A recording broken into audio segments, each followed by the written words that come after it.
Hi guys, my name is Lucy and I'm certified sommelier and a little bit of wine geek. Come and join me today to explore how this wine made it into this glass. And now let's dive into 9 steps of white winemaking. Let's talk about the journey from the wine to winery. First thing winemaker has to do is pick up those grapes from the wines. 2 factors are super important, and it is the temperature and the timing of the harvest. We are talking about ripeness here. But what does ripeness mean exactly? It's about finding the sweet spot.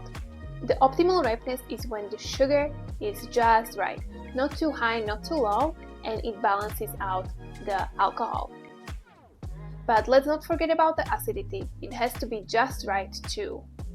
Otherwise you will get these unbalanced, too acidic or too sweet wines, which are not so great and they are not giving you such a pleasure. Let's talk about the temperature of the harvest. When it comes to the harvest, the winemaker has to pick up the grapes really early in the morning or late in the evening. This temperature helps concentrate the flavors and aroma of these delicious wines and give a little bit of better control during the fermentation.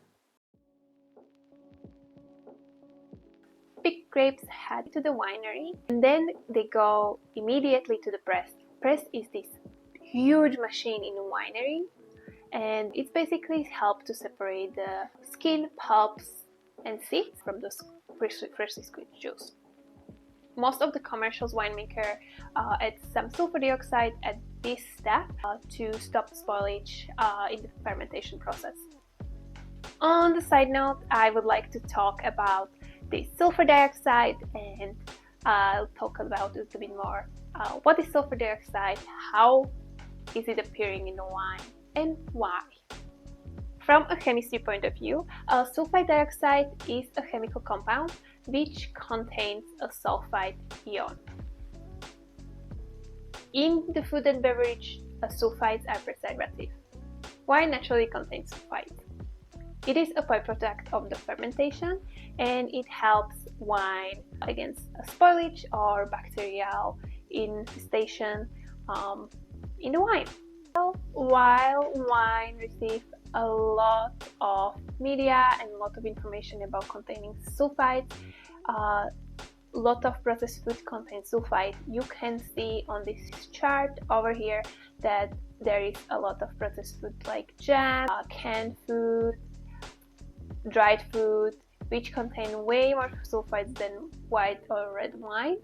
Not only sulfides are naturally occurring at wine, but they are also preservatives, as I mentioned earlier, and they do protect the wine against spoilage and against different types of bacteria and yeast. Otherwise, the wine might turn quickly into vinegar. The freshly squeezed juice is cloudy and sweet. I always imagine a lemonade. When you put a lemon juice into the water and a little bit of sugar, or sugar water, and you just mix it, it stays cloudy and you have to wait until it settles down, the solid separates from the water. This happens in wine as well. The winemaker has to wait for a couple of hours until the juice settles down, and then he basically separates the juice from the solids and gets a little bit less cloudy juice, which is perfect and ready for the fermentation.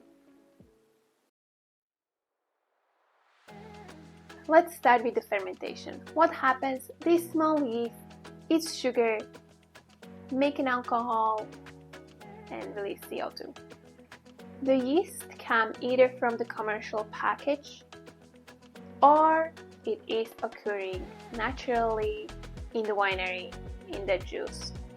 About the yeast from commercial package, it's basically yeast as you can find when you are making a bread. There is a commercial package which winemaker has to pour into its juice, and with this yeast he has more control over the fermentation, more control over the flavors for the finalized wine. For the natural fermentation, winemakers do not add commercial packaging to the wine. Natural fermentation, it is naturally occurring.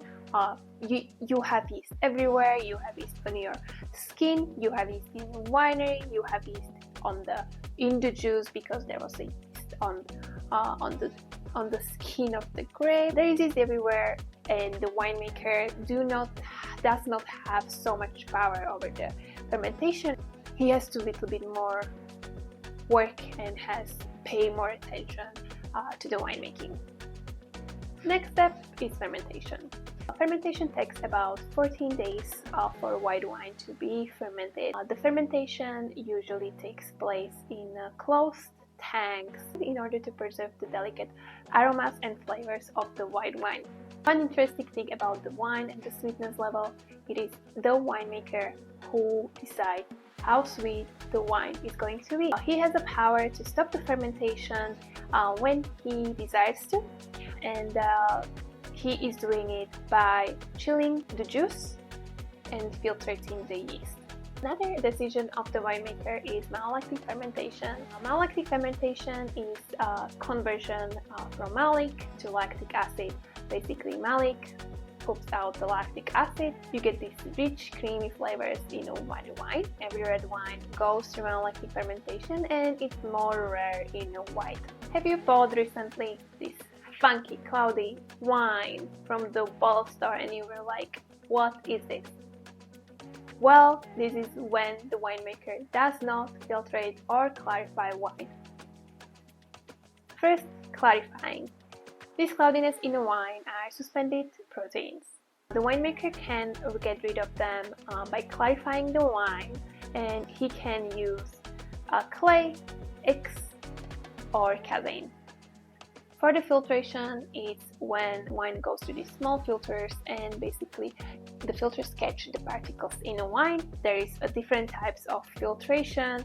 A lot of winemakers decide just do it partially, and then a lot of winemakers, a lot of commercial and big winemakers are doing it to get really cleared and desired wine by the consumers. Middle step after the clarifying, it is really dependent on the winemaker and how he wants to the final wine feel like and how much flavor he wants to have this wine. If it's just a young, fresh, funky and crispy white, he decides to just bottle it straight away. If he wants a more structure into the wine and he wants to use oaks like a French oak, American oak, Slovenian oak, and different types of vessels, he decides to put the wine for a little while to these vessels where it gets a little bit more structure and different flavor profile, and then he decides to bottle it. Here we are on the last step, bottling. That's when the wine from those stainless steel tanks get to the bottles, put a cork in it, or put a cap in it, leave it in the cellar for a while just to give it the time, and then they are shipped to the shelves. There are many different vessels which can carry wine, and please leave a comment if you would like to know about these environmentally friendly ways how to get the wines to the consumers. Okay guys, this is all from me. Please give a comment, subscribe and like, and I'll see you next time.